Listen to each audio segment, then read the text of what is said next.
Truly, thoughts are things, and powerful things at that, when they are mixed with definiteness of purpose, persistence, and a burning desire for their translation into riches or other material objects. Edwin Barnes discovered how true it is that individuals really do think and grow rich. His discovery did not come about at one sitting. It came little by little, beginning with a burning desire to become a business associate of the great Thomas Alva Edison. One of the chief characteristics of Barnes' desire was that it was definite. He wanted to work with Edison, not for him. Observe carefully the description of how he went about translating his desire into reality, and you will have a better understanding of the 13 steps which lead to riches. When this desire, or impulse of thought, first flashed into Barnes' mind, he was in no position to act upon it. Two difficulties stood in his way. He did not know Mr. Edison, and he did not have enough money to pay his railroad fare to Orange, New Jersey, where Mr. Edison's laboratories were located. These difficulties were sufficient to have discouraged the majority of people from making any attempt to carry out the desire. But his was no ordinary desire. He was so determined to find a way to carry out his desire that he finally decided to travel by blind baggage rather than be defeated. He presented himself at Mr. Edison's laboratory and announced he had come to go into business with the inventor. Years later, in speaking of the first meeting between Barnes and Edison, Mr. Edison said, "He stood there before me looking like an ordinary tramp, but there was something in the expression of his face which conveyed the impression that he was determined to get what he had come after." I had learned from years of experience with men that when a man really desires a thing so deeply that he is willing to stake his entire future on a single turn of the wheel in order to get it, he is sure to win. I gave him the opportunity he asked for because I saw he had made up his mind to stand by until he succeeded. Subsequent events proved that no mistake was made. Just what young Barnes said to Mr. Edison on that occasion was far less important than that which he thought. Edison himself said so. It could not have been the young man's appearance which got him his start in the Edison office, for that was definitely against him. It was what he thought that counted. If the significance of this statement could be conveyed to the person who reads it, there would be no need for the remainder of this book. Barnes did not get his partnership with Edison on his first interview. He did get a chance to work in the Edison offices at a very nominal wage, doing work that was unimportant to Edison, but most important to Barnes because it gave him an opportunity to display his merchandise where his intended partner could see it. Months went by.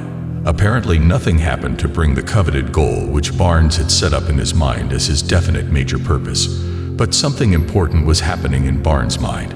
He was constantly intensifying his desire to become the business associate of Edison. Psychologists have correctly suggested that when one is truly ready for a thing, it puts in its appearance.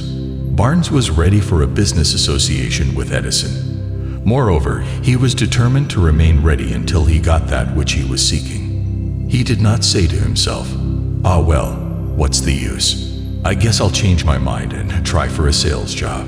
But he did say, "I came here to go into business with Edison, and I'll accomplish this end if it takes the remainder of my life." He meant it.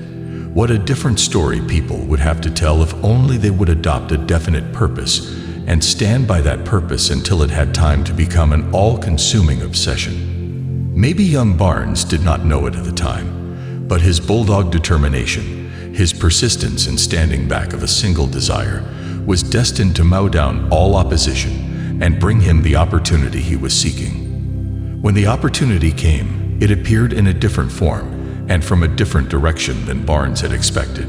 That is one of the tricks of opportunity. It has a sly habit of slipping in by the back door, and it often comes disguised in the form of misfortune or temporary defeat. Perhaps this is why so many fail to recognize opportunity. Mr. Edison had just perfected a new office device, known at that time as the Edison dictating machine, later the Ediphone. His sales staff were not enthusiastic about it. They did not believe it could be sold without great effort. Barnes saw his opportunity. It had crawled in quietly, hidden in an odd-looking machine, which interested no one but Barnes and the inventor. Barnes knew he could sell the Edison dictating machine. He suggested this to Edison and promptly got his chance. He did sell the machine. In fact, he sold it so successfully that Edison gave him a contract to distribute and market it all over the nation. Out of that business association grew the famous slogan made by Edison and installed by Barnes. The business alliance was a great success for more than 3 decades. Out of it, Barnes made himself rich in money, but he did something infinitely greater. He proved that one really can think and grow rich. How much actual cash that original desire of Barnes was worth to him, I have no way of knowing. Perhaps it brought him $2 or $3 million. But the amount, whatever it may have been, was insignificant when compared to the far greater asset he acquired in the form of the definite knowledge that an intangible impulse of thought can be transmuted into its physical counterpart by the application of known principles. Barnes literally fought himself into a partnership with the great Edison. He fought himself into a fortune. He had nothing to start with except the capacity to know what he wanted and the determination to stand by that desire until he realized it. He had no money to begin with. He had but little education. He had no influence, but he did have initiative, faith, and the will to win. With these intangible forces, he made himself #1 man with the greatest inventor who ever lived. 3 feet from gold. Now let us look at a different situation and study someone who had plenty of tangible evidence of riches, but lost them because he stopped 3 feet short of the goal he was seeking. One of the most common causes of failure is the habit of quitting when one is overtaken by temporary defeat. Every person is guilty of this mistake at one time or another. An uncle of R.U. Darby V was caught by gold fever in the gold rush days and went west to diff and grow rich. He had never heard that more gold has been mined from the human brain than has ever been taken from the earth. He staked a claim and went to work with pick and shovel. The going was hard, but his lust for gold was definite. After weeks of labor, he was rewarded by the discovery of the shining ore. He needed machinery to bring the ore to the surface. Quietly, he covered up the mine, retraced his footsteps to his home in Williamsburg, Maryland, and told his relatives and a few neighbors of the strike. They got together money for the needed machinery and had it shipped. The uncle and Darby went back to work the mine. The first car of ore was mined and shipped to a smelter. The returns proved they had one of the richest mines in Colorado.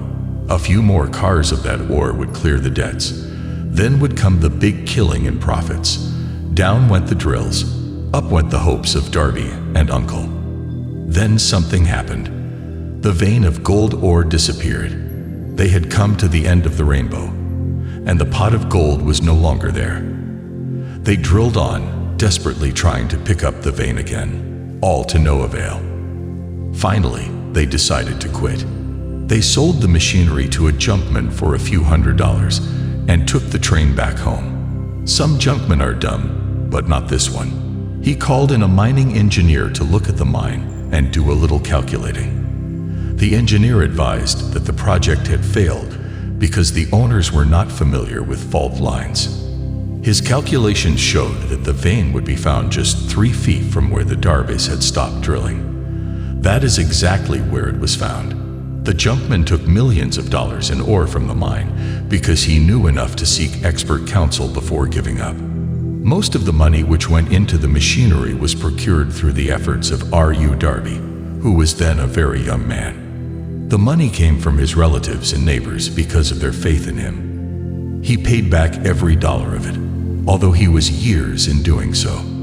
Long afterward, Mr. Darby recouped his loss many times over when he made the discovery that desire can be transmuted into gold. The discovery came after he went into the business of selling life insurance. Remembering that he had lost a huge fortune because he stopped 3 feet from gold, Darby profited from the experience in his chosen work by the simple method of saying to himself, "I stopped 3 feet from gold, but I will never stop because people say no when I ask them to buy insurance." Darby in his day was one of a small group of fewer than 50 individuals who sold more than $1 million of life insurance annually. He owed his stickability to the lesson he learned from his quitability in the gold mining business. Before success comes in anyone's life, that individual is sure to meet with much temporary defeat and perhaps some failure. When defeat overtakes a person, the easiest and most logical thing to do is to quit. That is exactly what the majority of people do.